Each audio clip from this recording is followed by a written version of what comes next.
दोस्तों, कैसे हैं आप सब। उम्मीद करता हूँ अच्छे होंगे और सबकी पढ़ाई बहुत अच्छे से चल रही होगी।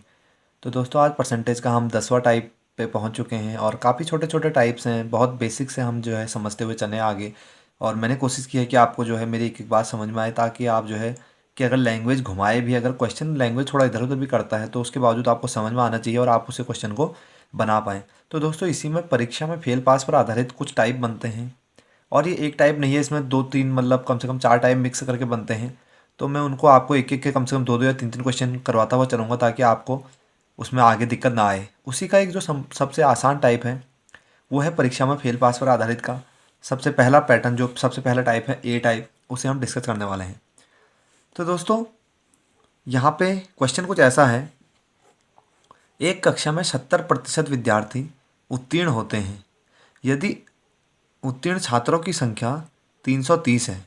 तो दोस्तों, यहाँ पे उत्तीर्ण नहीं है, ये ऑप्शन, ये क्वेश्चन थोड़ा उत्तीर्ण ना देखिए, इसे अनुत्तीर्ण दे रखा। हालांकि क्वेश्चन ये भी बन जाएगा, लेकिन यहाँ पे मैंने जो ऑप्शन बनाया है वो अनुत्तीर्ण के अकॉर्डिंग बनाया है, क्योंकि वहाँ से वैल्यू फिर फ्रैक्शन में कटेगी और मतलब सिंपल वैल्यू कट मतलब नहीं कटेगी। ठीक है दोस्तों।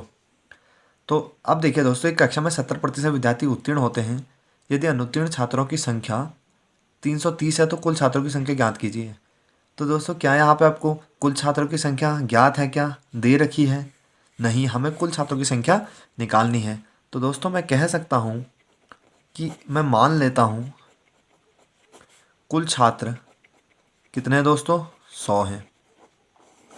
तो आप बताइए दोस्तों, अगर 100 में से 70% विद्यार्थी, तो मतलब 100 का 70% मतलब 100 का 70% जो होता है 70 होता है। अगर ये फेल हैं, सॉरी ये क्या है दोस्तों, पास हैं, ये उत्तीर्ण हैं, तो जाहिर सी बात है दोस्तों, बचे हुए 30, क्योंकि 100 का 70% अगर पास हैं तो बचे हुए 30% क्या होंगे, फेल होंगे। और 100 का 30% कितना होता है दोस्तों, 30। तो 100 का 30% 30, क्योंकि दोस्तों 30% निकाला है तो इसलिए जो परसेंट निकाल के आई है ये वैल्यू है। ठीक है दोस्तों।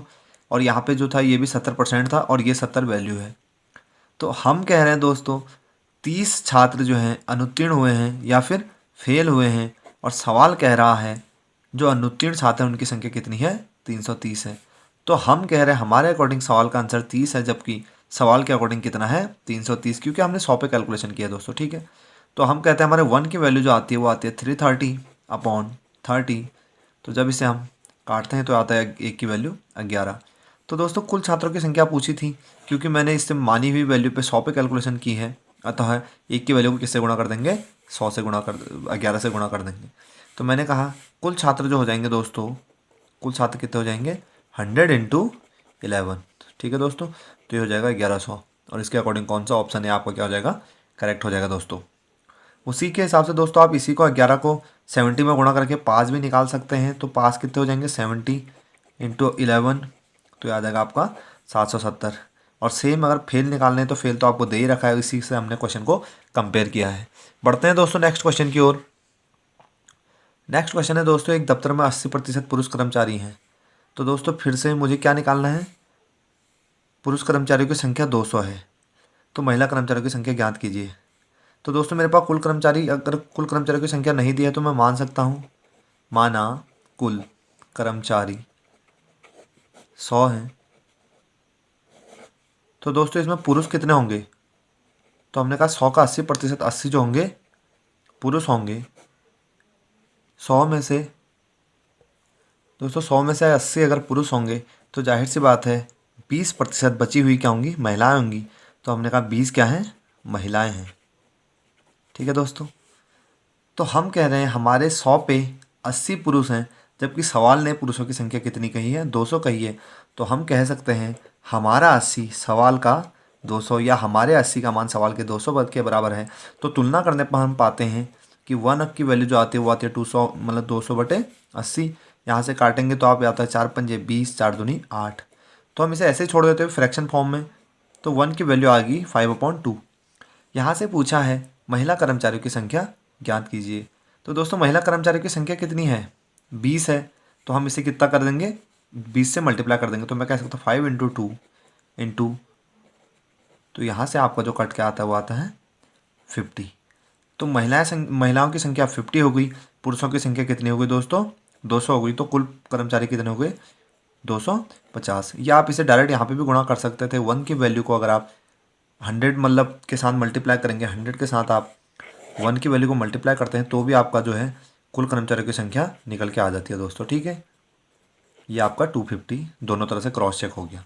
चलिए बढ़ते हैं दोस्तों नेक्स्ट क्वेश्चन की ओर। तो दोस्तों नेक्स्ट क्वेश्चन है, एक समूह में 1200 छात्र हैं। इस बार दोस्तों हमें छात्रों की संख्या दे रखी है, मतलब कुल छात्रों की संख्या दे रखी है, जिसमें से 40% विद्यार्थी गणित पसंद करते हैं। तो गणित पसंद ना करने वाले छात्रों की संख्या ज्ञात कीजिए। तो कुल छात्रों की संख्या कितनी है दोस्तों? 1200 है। 1200 में से अगर 40% विद्यार्थी गणित विषय पसंद करते हैं तो गणित पसंद ना करने वाले दोस्तों कितने होंगे? ये 1200 अपना 100% है। 100% में से 40% गणित पसंद नहीं करते हैं। गणित पसंद नहीं करते हैं कितने? 40%। तो जाहिर सी बात है दोस्तों, जो बचे हुए गणित 40% गणित सॉरी दोस्तों 40% जो है गणित पसंद करते हैं, तो जो बचे हुए 60% होंगे, इसका मतलब वो गणित पसंद नहीं करते हैं। ठीक है दोस्तों, तो 60% जो है गणित पसंद नहीं करते हैं किसके? कुल छात्रों की संख्या के। तो मैं कह सकता हूँ 1200 के जो 60% छात्र हैं वो गणित पसंद नहीं करते हैं, तो उनकी संख्या कितनी निकल के आ जाएगी? तो यह होता है आपका 720। ठीक है दोस्तों, तो ऑप्शन डी इसके अकॉर्डिंग क्या हो जाएगा? करेक्ट हो जाएगा। ये क्वेश्चन बहुत आसान टाइप चल रहे हैं दोस्तों, आराम आराम से आप इनको बना सकते हैं। उसके बाद क्योंकि इसमें दोस्तों हमें कुल कर्मचारियों की संख्या दी है, इसलिए हम यहाँ पे 100 पे कैलकुलेशन नहीं कर रहे हैं, 100 नहीं मान रहे हैं। हम यहाँ पे 100 मान के भी कर सकते हैं क्योंकि लेकिन यहाँ पे कुल छात्रों की संख्या दी है, तो वहाँ से हम एक स्टेप एक्स्ट्रा ना जाके यहीं से जल्द मतलब एक स्टेप शॉर्ट कर लेते हैं और यहीं से निकाल लेते हैं। यहीं पर आपसे अगर ये गणित पसंद करने वाले छात्रों की संख्या पूछ लेती क्वेश्चन में, तो हम कह सकते थे कुल छात्र 1200 थे, जिसके 40% विद्यार्थी पसंद करते हैं। तो 1200 का जो 40% निकल के आता है वो कितना होता है दोस्तों? तो आप कहेंगे 480। ठीक है दोस्तों, और वैसे आप जब पसंद करने वाले पसंद ना करने वाले छात्रों को संख्या को जोड़ेंगे तो ये कितना आता है? टोटल छात्रों की संख्या। अब दोस्तों नेक्स्ट क्वेश्चन है, फोर्थ क्वेश्चन, एक कक्षा में 55% छात्र संगीत पसंद करते हैं, यदि संगीत पसंद ना करने वाले छात्रों की संख्या इतनी है। तो दोस्तों कुल छात्रों की संख्या हमें ज्ञात करनी है। क्या हमें कुल छात्रों की संख्या दे रखी है? नहीं दे रखी है। तो 100 मान के मैं कह सकता हूँ 55% संगीत पसंद करते हैं, तो बचे हुए 45% संगीत पसंद नहीं करते होंगे।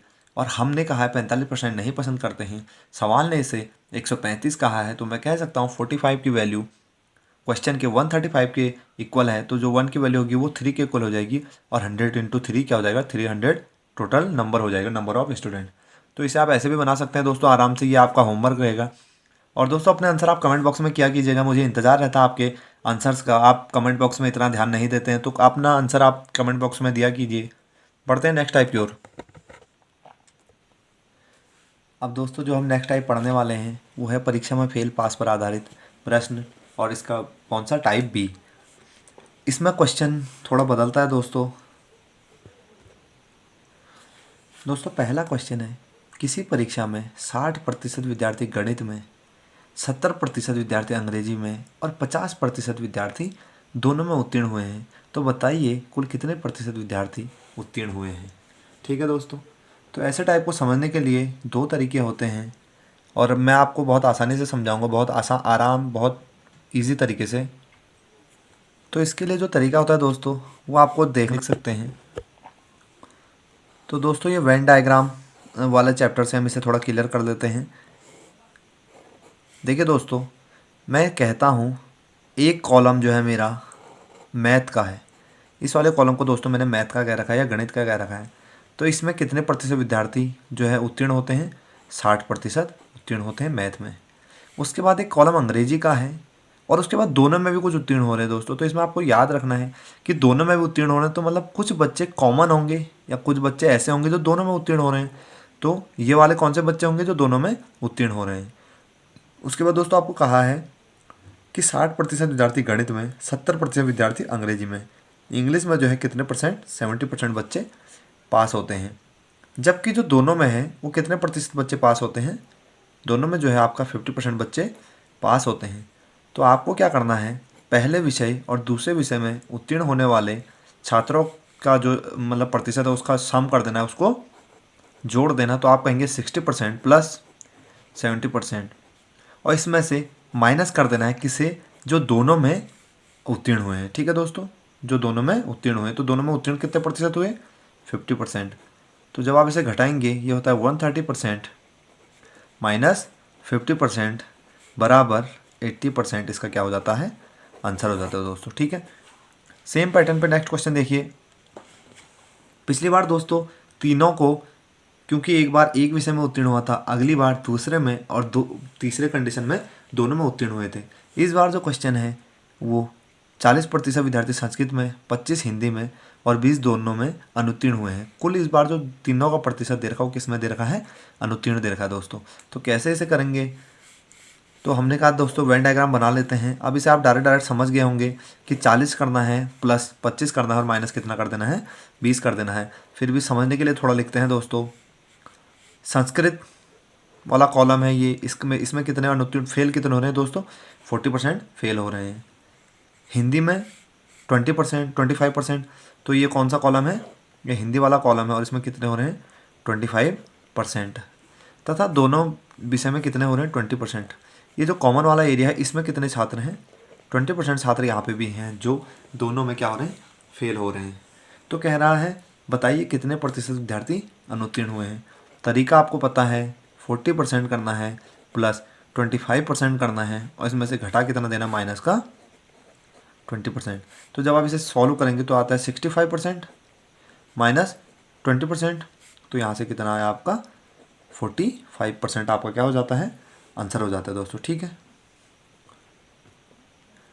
तो दोस्तों ये तो वो वाला प्रतिशत था, अगर आपसे पूछे कि कितने विद्यार्थी फेल हुए या अनुत्तीर्ण हुए। अब आप मुझे बताइए कोई भी संख्या या कोई भी छात्र जो होंगे अपने 100% होंगे क्लास में, उसमें से 45% बच्चे फेल हो जाते हैं, तो जाहिर सी बात है दोस्तों जो बचे हुए 55% बच्चे होंगे वो क्या हो जाएंगे, पास हो जाएंगे।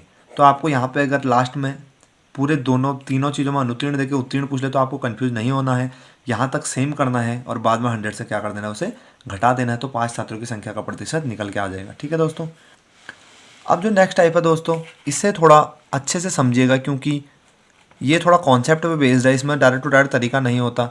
वैसे भी हम हर टाइप में कॉन्सेप्ट सीखते आए हैं, तो इसे थोड़ा ध्यान से समझना। क्वेश्चन है दोस्तों, किसी परीक्षा में एक लड़का 40% तथा दूसरा लड़का 45% अंक प्राप्त करता है। दोनों लड़के उत्तीर्ण होने के लिए आवश्यक न्यूनतम अंक से क्रमशः 35 तथा 60% अधिक अंक प्राप्त करते हैं, तो परीक्षा का पूर्णांक ज्ञात कीजिए। ये बहुत अच्छा क्वेश्चन है दोस्तों, बहुत मतलब एक लेवल का क्वेश्चन है। तो दोस्तों कहा क्या है कि दोनों छात्र, एक छात्र 40% प्राप्त करता है, दूसरा 45 करता है और ज़्यादा लेके आते हैं आवश्यक न्यूनतम अंक से, मतलब जो पासिंग मार्क का क्राइटेरिया होता है उससे दोनों ज़्यादा लेके आ रहे हैं। ये कितने ज़्यादा ला रहा है, 35, और ये कितने ज़्यादा लेके आ रहा है, 60। तो पासिंग मार्क जो है मतलब इससे कम है। ठीक है, 40% से कम है। अब देखिए दोस्तों बनाते कैसे हैं, मुझे परीक्षा का पूर्णांक ज्ञात करना है, मतलब मुझे ये ज्ञात करना है कि पेपर हमारा कितने नंबर का था, सीधे सीधे ये कह सकते हैं। तो मैं कहता हूँ माना, एक क्वेश्चन समझाऊंगा दोस्तों, उम्मीद करता हूँ आपको अच्छे से समझ में आएगा। माना पूर्णांक कितने नंबर का दोस्तों, 100 नंबर का है। ओके, 100 में से एक लड़का 40% प्राप्त करता है, तो मान लेते हैं दोस्तों ये फर्स्ट स्टूडेंट था, इसने कितना 40% प्राप्त किया, मतलब अगर परसेंट में बात करें तो 40% और नंबर में बात करें तो 100 का 40% कितना होता है, 40। तो पहले छात्र ने कितने मार्क्स प्राप्त किए, 40। उसके बाद दोस्तों जो दूसरा छात्र है, हमारा जो सेकंड छात्र है, उसे कितने नंबर मिलते हैं, 45%। तो 100 का जो 45% होता है वो कितना होता है, 45 ही होता है। ठीक है, ये आपको अच्छे से पता, अब आपको समझ में आ गया होगा हम ये क्यों कह पा रहे हैं। तो दोस्तों आप एक बात बताइए, एक छात्र 40 प्राप्त करता है और दूसरा 45 प्राप्त करता है, तथा कहा जा रहा है कि आवश्यक होने के लिए आवश्यक न्यूनतम अंक से 35 अंक तथा 60 अंक अधिक प्राप्त करता है।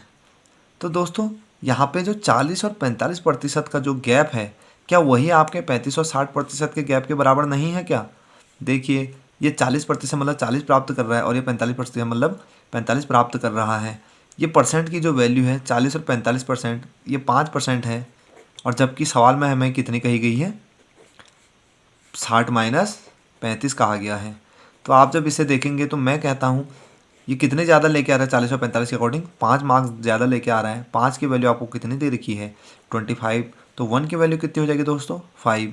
तो जो आपका एग्ज़ाम हो कितने नंबर का हो जाएगा 100 इंटू 5। ठीक है दोस्तों, जब भी ऐसा क्वेश्चन आएगा तो आपको क्या करना है, प्रतिशतों को भी घटाना है। प्रतिशत दोस्तों हर बार में घटेगा, लेकिन यहाँ पे कभी जो है नंबर जुड़ते हैं कभी घटते हैं। तो यदि दोनों उत्तीर्ण अंक से अधिक लाएंगे, अगर दोनों उत्तीर्ण अंक से अधिक लाते हैं, उत्तीर्ण अंक से अधिक लाएंगे तो आपका प्रतिशत घटेंगे। ठीक है दोस्तों, अगर दोनों, अभी ध्यान से सुन लीजिए, पहला होता है कि अगर उत्तीर्ण अंक से दोनों अधिक लाएंगे तो प्रतिशत, अगर दोनों उत्तीर्ण अंक से अधिक लेके आते हैं तो उसमें क्या होंगे, अंक घटेंगे। अगर दोनों उत्तीर्ण अंक से कम लेके आते हैं, यहाँ पे तो अधिक लेके आए थे लेकिन अगर कम लेके आते हैं और दोनों, क्योंकि यहाँ पे भी साफ साफ पता पड़ रहा है कि दोनों जो है अधिक प्राप्त करते हैं, अगर ये दोनों कम प्राप्त कर रहे होते दोनों के दोनों, तो भी क्या होता, मतलब प्रतिशत तो घटे थे, प्रतिशत तो घटता ही है हमेशा, ये वाली वैल्यू भी क्या होती है वहाँ पे घटती। लेकिन अगर एक अधिक ला रहा हो, एक छात्र अधिक प्राप्त कर रहा है और एक कम कर रहा है, तो उस केस में नंबर क्या हो जाते हैं, अंक जुड़ जाते हैं। इस टाइप को आप अच्छे से समझ जाएंगे दोस्तों। ये वाला पहला क्वेश्चन है, इसमें अभी मैं इसको अंक क्या होते हैं यहाँ पे जुड़ जाते हैं, इसको मैं अभी आप नेक्स्ट टाइम में क्लियर करता हूँ आपको क्वेश्चन के साथ साथ, तो आप ज़्यादा अच्छे तरीके से समझ पाएंगे। जैसे दोस्तों यहाँ पे देखिए, आपको प्रतिशत कितने दे रखे हैं, 30% और 42%। निकालने हैं आपको पूर्णांक, तो आपको पता है हमें क्या करना होता है, प्रतिशत का अंतर।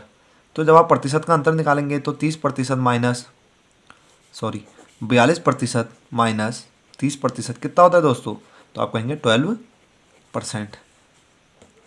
12% में से दोस्तों हमने कहा है कि एक 6 अधिक लाता है, दूसरा 42 अधिक लाता है, तो दोनों का अंतर कितना हो जाएगा दोस्तों, 42 माइनस 6। तो 12% की वैल्यू जो हो जाएगी आपकी, 42 में से 6 जाता है तो 36 होता है। हम कह सकते हैं 1% किसके बराबर है, 3। तो दोस्तों जो पूर्णांक रहा होगा, क्या वो अपना 100% नहीं रहा होगा, क्योंकि 100% में से तो हमको मार्क्स मिलते हैं ना, तो हम कहेंगे अगर 1% 3 है तो 100% जो हो जाएगा आपका कितना हो जाएगा, 300 हो जाएगा। बोथ साइड किसकी मल्टीप्लाई कर देंगे, बोथ साइड किसकी मल्टीप्लाई करेंगे, 100 की। ओके दोस्तों, ये पहला टाइप है। मैंने फिर से आपके सामने एक बार फिर से रिपीट करता हूँ, यदि दोनों छात्र उत्तीर्ण अंक से या पासिंग मार्क्स से ज़्यादा प्राप्त करेंगे, या सेम ही कि दोनों छात्र पासिंग मार्क्स से कम नंबर लाएंगे, तो आपको क्या करना है, प्रतिशत तो घटता ही है, प्रतिशत तो घटेगा ही दोनों में, और सामने जो आपके दोनों के अंक दिए होंगे उनका भी क्या निकल के आता है, उनका भी अंतर हम निकालते हैं। लेकिन ये तो दोनों केसों में अप्लाई होता है, कब, या तो मतलब पासिंग मार्क्स से ज़्यादा लेके आए दोनों, या फिर पासिंग मार्क्स से कम लेके आए। केस केवल एक जगह बदलता है, जहाँ पे एक छात्र अधिक लेके आता है और दूसरा छात्र कम लेके आता है। देखिए दोस्तों, नेक्स्ट टाइम में इसको हम कवर करते हैं। देखिए तो जैसे ये क्वेश्चन है आपका नेक्स्ट क्वेश्चन, कि किसी परीक्षा में 2 छात्र क्रम से है 30% और 35% अंक प्राप्त करते हैं तथा 30 अंक व 10 अंक से फेल हो जाते हैं। तो दोस्तों मैंने आपसे पहले भी कहा है, या तो दोनों ज़्यादा ला रहे होंगे या फिर दोनों कम ला रहे होंगे। तो यहाँ पे क्या हो रहा है, दोनों फेल हो रहे हैं। ठीक है, वहाँ पे दोनों पास हो रहे थे क्योंकि ज़्यादा लेके आ रहे थे, और यहाँ पे दोनों फेल हो रहे हैं। तो अब मैंने आपको पहले ही कहा है, या अगर दोनों फेल होते हैं या फिर पास होते हैं, दोनों में कंडीशन एक ही होगी। इधर एक साइड में हम लिख देते हैं प्रतिशत का अंतर। अब दोस्तों मैं इसे फॉर्मूले के रूप में भी मॉडिफाई कर सकता हूँ कि प्रतिशत का अंतर बराबर संख्याओं का अंतर। ये एक फॉर्मूला ही है, लेकिन क्यों आपको हर टाइप में 12, अभी मैं आपको प्रॉफिट एंड लॉस में कम से कम 14-12 मतलब 13 से 14 टाइप पढ़ाऊंगा, तो मैं नहीं चाहता कि आप 13 से 14 फार्मूला रटें। आपको केवल, हमें कोई फार्मूला पढ़ना ही नहीं है। बहुत रेयर चांस में हमें जो है एक आध फार्मूले अप्लाई करने पड़ते हैं, और वो भी आपकी इच्छा पे। अगर आप चाहेंगे तो मैं फार्मूला कराऊंगा, अदरवाइज हम फार्मूले पे जोर नहीं देते, क्योंकि आप 13-14 टाइप के लिए अगर 13-14 फार्मूले पढ़ेंगे तो आप फार्मूले ही याद करते रह जाएंगे ना। और अगर क्वेश्चन में स्लाइडली सा भी चेंज हुआ होगा, ये एक लाइन एक्स्ट्रा बढ़ जाएगी, तो आपका फार्मूला वहाँ पे बेकार हो जाएगा। ठीक है दोस्तों, तो हम बेसिक से समझते हुए चलते हैं और क्वेश्चन को बनाते हैं।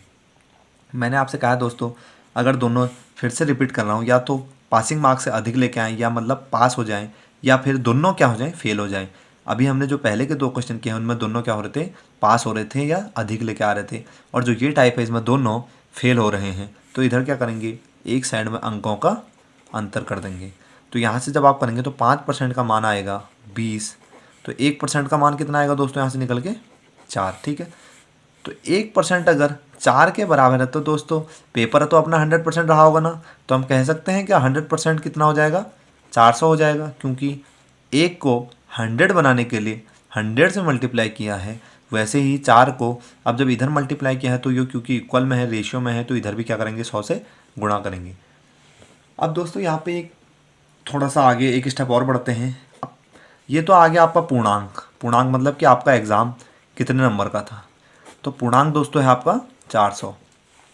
लेकिन दोस्तों अगर आपसे पूछ दे, अगर आपसे इसी क्वेश्चन में ये कहता है कि मुझे बताइए कि उत्तीर्ण अंक कितने हैं, पासिंग मार्क, उत्तीर्ण अंक या फिर पासिंग मार्क कितने हैं, तो आप कैसे निकालेंगे दोस्तों। तो आप मुझे दोस्तों एक बात बताइए, 400 का 30% आप निकाल सकते हैं। मैं दोनों कंडीशनों के लिए निकलवाता हूँ आपसे। पहला छात्र 30% प्राप्त करता है, तो आप बताइए दोस्तों 400 का 30% आप निकाल सकते हैं, तो 400 का 30% हम कह सकते हैं 400 का 10% 40 होता है, तो 30% कितना हो जाएगा दोस्तों, 120।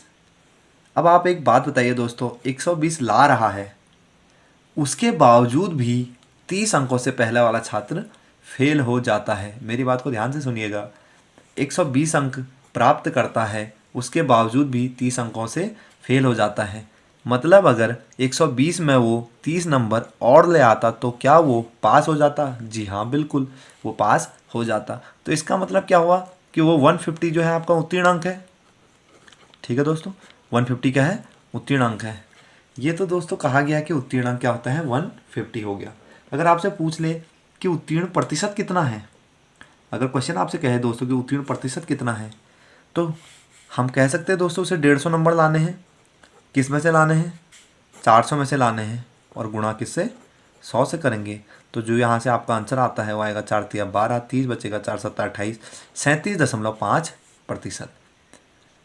अगर दोस्तों आपको ये समझ में नहीं आया है तो एक बार वीडियो को यहीं से रिपीट करके देखना, आपको अच्छे से समझ में आ जाएगा। अब तो देखिए दोस्तों, ये तो पहले कंडीशन के लिए था। दूसरे कंडीशन के लिए अपना आंसर क्रॉस चेक करते हैं और सेम आंसर निकालते हैं। मैं कहता हूँ दोस्तों 400 नंबर का पेपर था, उसके बाद ये 400 में से कितने परसेंट प्राप्त करता है, 35% प्राप्त करता है। तो 400 का 35% निकाल लेंगे। तो 400 का अगर हम बात करेंगे 10% की, मुझे निकालना है 400 का 35%। मैं कहता हूँ 400 का दोस्तों 35%, 400 का 10% 40 होता है। आपको पता है कैसे निकालते हैं। अगर 400 का मुझे 10% निकालना है दोस्तों, तो मैं क्या करूँगा, 400 अपना 100% है, तो अगर मुझे 10% निकालना है तो 1 जीरो इधर से कम होगा, क्योंकि अनुपात में है, इक्वल में है, तो 1 जीरो इधर भी कम हो जाएगा। तो 10% का मान कितना हो जाएगा दोस्तों, 40। अब 10% का मान 40 है दोस्तों, तो आप कह सकते हैं 30% 120 हो जाएगा। पिछले को अभी हमने किया हुआ है। जब 35% 30% 120 है, तो 5% 10% किसी चीज़ का 40 है, तो 5% इतना 20 हो जाएगा। तो दोस्तों इसने प्राप्त कितने किए, तो 140 नंबर प्राप्त कर चुका है छात्र बी, लेकिन उसके बावजूद भी 10 नंबर से फेल हो जा रहा है। मैं आपसे कहता हूँ, आपसे नहीं कहता हूँ, मैं एक आपसे मतलब सोचने वाली बात कहता हूँ क्वेश्चन के तौर पे, कि 140 नंबर आप किसी पेपर में ला रहे हैं, फिर भी आपके 10 नंबर से आप फेल हो जाते हैं, मतलब 150 लाते तो आप पास हो जाते हैं। तो अतः 150 क्या है, पासिंग मार्क है। यहाँ से भी आप कुल नंबर पे कैलकुलेशन करेंगे तो कितना आता है, 37.5%। तो आपका जो पूर्णांक था दोस्तों वो 400 नंबर का था, और यहीं से हमने 2-3 चीज़ें एक्स्ट्रा भी सीखी। एक ही क्वेश्चन में हमने 3 क्वेश्चनों को और जो है मतलब 2 क्वेश्चनों को और समझ लिया है, तो हमारे यहाँ से 3 क्वेश्चन जो है क्लियर हो गए। अगर दोस्तों समझ में ना आए तो एक बार आप वीडियो को रिपीट करके ज़रूर देखना, मुझे उम्मीद है कि आपको बहुत अच्छे से समझ में आएगा। बढ़ते हैं दोस्तों नेक्स्ट क्वेश्चन की ओर। किसी परीक्षा में अभी दोस्तों 3 क्वेश्चन मैं सेम पैटर्न पे करा चुका हूँ। एक बार दोनों छात्र 2 क्वेश्चनों में हमने ऐसा देखा था कि दोनों छात्र उत्तीर्ण अंक से अधिक प्राप्त कर रहे थे। एक क्वेश्चन में हमने अभी देखा है कि दोनों छात्र उत्तीर्ण अंक से कम प्राप्त कर रहे हैं, और यहाँ पे भी जो नेक्स्ट क्वेश्चन है उसमें भी दोनों छात्र उत्तीर्ण अंक से कम प्राप्त कर रहे हैं, उत्तीर्ण अंक से कम प्राप्त कर रहे हैं। तो इसको आप पिछले क्वेश्चन की तरह बनाना और मुझे बताना कि जो हमने अभी नेक्स्ट टाइप पढ़ा है, ये जो बी टाइप चल रहा है, पास फेल पे आधारित बी टाइप चल रहा है, इसका जो सेकंड क्वेश्चन है उसका आंसर ये है। इसको आप कमेंट बॉक्स में ज़रूर आपका आंसर देना, मुझे आपके कमेंट्स का इंतज़ार रहता है। ठीक है दोस्तों, तो आप मतलब इग्नोर मत करा कीजिएगा। अगर आपको आंसर आपका निकल के आता है तो आप आंसर उसका कमेंट बॉक्स में दीजिए, अगर नहीं आता तो कमेंट कीजिए, मैं नेक्स्ट क्लास में आपको वाला क्वेश्चन दोबारा रिपीट करवाऊँगा। तो दोस्तों दोनों टाइप जो थे सेम थे पहले। इस वाले टाइम में थोड़ा चेंज है। अभी मैंने थोड़ी देर पहले आपको कहा था कि यदि दोनों फेल हो रहे होंगे तो प्रतिशत भी तो घटता ही है ऑलवेज, सामने अंक के भी क्या हो जाते हैं आपस में माइनस हो जाते हैं। अगर दोनों पास हो रहे होते हैं तो भी नंबर तो जुड़ते ही हैं, नंबर तो घटते ही हैं और प्रतिशत भी क्या हो जाता है घट जाता है। थर्ड कंडीशन जो होती है इसमें 40% अंक प्राप्त करती है, वो गीता कितनी करती है 30% प्राप्त करती है। तो कहा गया कि सीता जो है आवश्यक न्यूनतम अंक से 56 अधिक लाती है। एक छात्र तो अधिक लाता है और गीता के प्राप्तांक 24 कम है। प्राप्तांक 24 कम होने का मतलब होता है कि 24 अंकों से क्या हो जाती है फेल हो जाती है। तो दोस्तों यहाँ पे एक तो पास हो रहा है और दूसरा फेल हो रहा है। इस कंडीशन में आपको क्या करना है, जो आपको प्रतिशत का अंतर होगा, हमें आपका एक जो साइड होती है उसमें हमेशा प्रतिशत का अंतर ही होता है। तीनों टाइप में, तीनों टाइप को करने में जो होता है प्रतिशत का तो अंतर ही निकल के आता है, प्रतिशत को माइनस ही करते हैं। और पहले के दो तरीकों में हमने दोनों नंबरों को माइनस किया था, इस बार अंक क्या हो जाते हैं जुड़ जाते हैं। तो यहाँ पे मैं कर दूंगा सीधे सीधे 56 + 24, तो आपका जो 10% है वो किसके इक्वल आ जाएगा 50 20 70 और 8, सॉरी ये दोस्तों 56 है, तो ये हो जाएगा आपका 80। अब दोस्तों 10% 80 है, तो जाहिर सी बात है एग्ज़ाम अपना 100% रहा होगा पेपर, तो मैं कह सकता हूँ अगर 10% या फिर मैं 1% 8 भी निकाल के 100% 800 कह सकता हूँ। अदरवाइज़ मैं यहाँ पे 10 से गुणा कर दूँ तो ये अपना 100% निकल के आ जाएगा। तो इधर भी किससे गुणा करनी पड़ेगी मुझे 10 से गुणा करने की, तो ये कितना आ जाएगा 800। तो पेपर कितने नंबर का हो गया दोस्तों, तो पेपर हो गया आपका 800 नंबर का।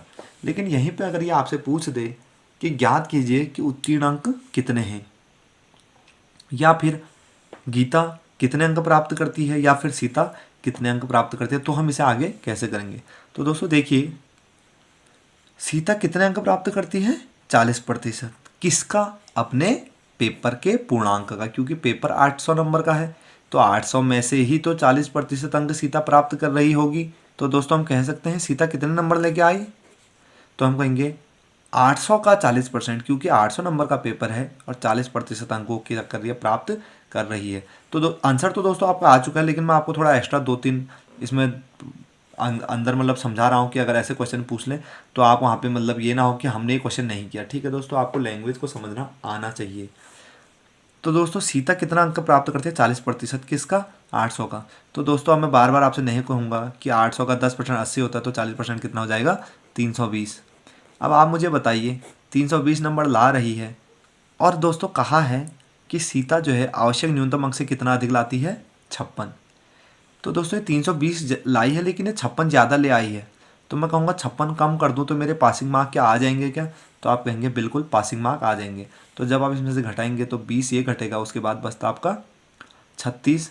जब 36 को माइनस करेंगे हम किस में से 300 में से, जब हम 36 माइनस करते हैं तो कितना बचता है दोस्तों, ये बचेगा आपका 2। ठीक है दोस्तों, तो 264 जो है आपका क्या है पासिंग मार्क है। 264 में क्या हो जाएगा छात्र उत्तीर्ण हो जाएगा। तो आप यहाँ से उत्तीर्ण प्रतिशत निकाल सकते हैं। तो हमने कहा 264 नंबर लाने हैं पास होने के लिए, कितने में से उत्तीर्ण प्रतिशत 800 में से लाने हैं, तो ये क्या हो जाएगा यहाँ से आपका उत्तीर्ण प्रतिशत निकल के आ जाएगा। उत्तीर्ण अंक पूछेगा तो उत्तीर्ण अंक कितने हैं 264। अगर पूछ ले उत्तीर्ण प्रतिशत तो मैं आपको प्रतिशत निकालने के लिए कह रहा हूँ कि 264 लाने हैं पास होने के लिए, किस में से लाने हैं 800 में से गुणा 100। तो जब आप इसे काटेंगे तो ये होता है आपका 8 तिया 24 और 8 तिया 24 और 26 8 तिया 24। जी दोस्तों बिल्कुल, ये तो आपका 10th और 12th वाला ही बन गया कि 33% आपको क्या लाना है मार्क्स लाने हैं। तो दोस्तों ये आपको समझ में आया होगा, उम्मीद करता हूँ अच्छे से। वहीं पे अगर आपसे पूछ ले कि गीता के प्राप्तांक कितने हैं, गीता के जो है गीता के प्राप्तांक 24 कम है, तो गीता के प्राप्तांक अगर पूछ लिया जाए तो हम कह सकते हैं गीता ने कितने प्राप्त किए होंगे, तो कहा गया कि 800। अगर गीता कितने प्राप्त करती है, गीता 30% प्राप्त करती है अंक, किसका दोस्तों 800 का। तो 800 का 30% कितना होता है दोस्तों 240। तो दोस्तों गीता के प्राप्तांक कितने हो जाएंगे 240। यहाँ से आप जो है 2-3 क्वेश्चन एक्स्ट्रा बना पाते हैं, जो कि अगर आपसे एग्जाम में पूछ ले तो आपको करना चाहिए। दोस्तों बढ़ते हैं आज के वीडियो के लास्ट क्वेश्चन की ओर। ये सेम पैटर्न पे है जैसा पिछला क्वेश्चन अभी हम कर चुके हैं, तो आपको इसे खुद बनाना है पहले, और अगर आप इसे नहीं बना पाते हैं तो अब आपको वीडियो को आगे कंटिन्यू करना है। फिर से क्वेश्चन को पढ़ना दोस्तों एक बार आराम से। एक परीक्षा में मोहन 35% अंक प्राप्त करता है तथा उसके प्राप्तांक न्यूनतम उत्तीर्ण अंक से मतलब है दोस्तों पासिंग मार्क्स से 30 अधिक रहता है। तो पहला छात्र क्या कर रहा है, पहला छात्र जो है अधिक लेके आ रहा है, ठीक है दोस्तों। जबकि सोहन 25% अंक प्राप्त करता है, वह उसके प्राप्तांक न्यूनतम अंक से 30 कम रहते हैं। तो दूसरा कम ला रहा है, किससे, पासिंग मार्क्स से। तो मैंने दोस्तों आपको पहले भी कहा है कि अगर एक अधिक लाएगा और एक कम लाएगा तो नंबर क्या हो जाते हैं, जुड़ जाते हैं, ठीक है दोस्तों। तो अगर आप इसे देखेंगे प्रतिशत का ऑलवेज हमेशा अंतर ही निकल के आता है। तो 35% माइनस दूसरा परसेंट कितना, 25%। दोस्तों परसेंट से परसेंट ही घटाना है आपको, ऐसा नहीं करना कि 35% से आपने 30 घटा दिया या फिर 25% से आप 30 घटा रहे, तो ऐसी गलती मत करना। दोनों के परसेंट का अंतर बराबर दोनों के अंकों का योग। अंकों का योग कितना है दोस्तों, 30 इसका और 30 ये। तो यहाँ से जब आप अंतर करते हैं तो 10% निकल के आएगा और ये कितना आ जाता है दोस्तों, 60। अब आप मुझे बताइए किसी चीज़ का 10% 60 है तो मुझे क्या निकालना है, पूर्णांक, मतलब पेपर कितने नंबर का है। तो 10% 60 है तो पेपर अपना क्या होगा, 100% होगा। तो किससे गुणा किया आपने यहाँ पे, 10 से। तो सेम यहाँ पे भी किससे गुणा कर देंगे, 10 से गुणा कर देंगे। तो कितना आ जाएगा, 600। या दोस्तों आप कह सकते हैं, अगर आपको ये समझ में नहीं आया तो हम कहेंगे 10% बराबर 60 होता है। 1% जो होता है वो कितने के बराबर हो जाएगा, 60/10 हो जाएगा। तो 60/10 कितना होता है, 6। जब 1% 6 के बराबर है तो पेपर कितना रहा होगा अपना, 100%। तो 100% निकालने के लिए 100 इंटू क्या कर देंगे, 6 कर देंगे, तो भी क्या आता है, 600 आंसर आता है दोस्तों। तो पूर्णांक कितना हो जाएगा दोस्तों, 600। यहाँ से आपका एक होमवर्क रहेगा दोस्तों कि आपने क्या बताना है, उत्तीर्ण अंक, और इसके साथ में क्या बताना है, उत्तीर्ण अंक प्रतिशत। ये 2 सवाल आपको आंसर में बताने हैं दोस्तों। और आप कमेंट कीजिए दोस्तों अपने आंसर को, जो है अपने आंसर से मिलाइएगा दूसरे से, ताकि कभी हो सकता है कि आपको लगे कि मेरा आंसर सही आ रहा है लेकिन कभी कभी गलत हो जाती है कैलकुलेशन वगैरह या कॉन्सेप्ट समझने में। तो आप औरों से अपना आंसर जो है वेरीफाई कर पाएँ, उसके लिए अपना आंसर कमेंट बॉक्स में दिया करिए और लोगों से अपना आंसर को मिलाने की कोशिश कीजिए। बहुत अच्छे से पढ़िए, अपने घर के सब मतलब अपने घर के जो आपके माता पिता के जो है सपने हैं उनको साकार करने के लिए पढ़िए। उनकी आंखों में जो आपने सपना सजाया है उसको पूरा करने के लिए पढ़िए। रातों को जाग के पढ़िए। आपको कैसे भी बस पढ़ना है और एक ही मूल मंत्र है, आपको क्या है, पढ़ना है। तो ठीक है दोस्तों, मिलते हैं नेक्स्ट वीडियो में। और आप अगली वीडियो जो होगी हमारी परसेंटेज की लास्ट वीडियो होगी। तब तक के लिए जय हिंद, जय भारत।